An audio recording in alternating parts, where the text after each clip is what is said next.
adding just add the codfish inside, turning it up.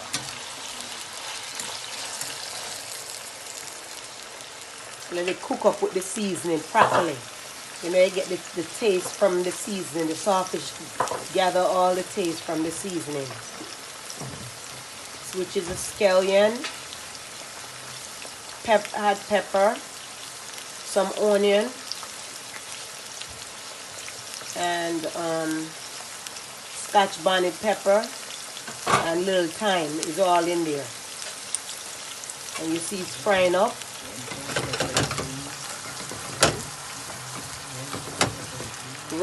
You could use the red bell pepper or the green to make it nice, you know. The flavoring come up in it.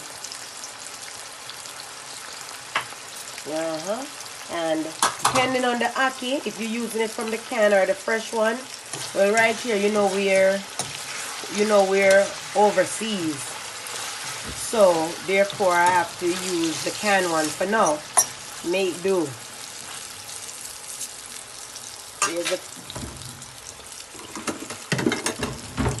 You have to drain the ackee because it comes in some like the brine. You have to drain it with the strainer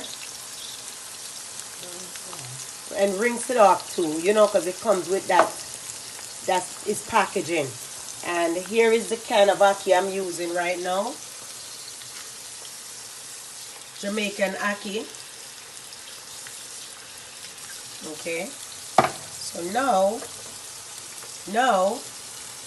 I'm gonna take my time and add it in.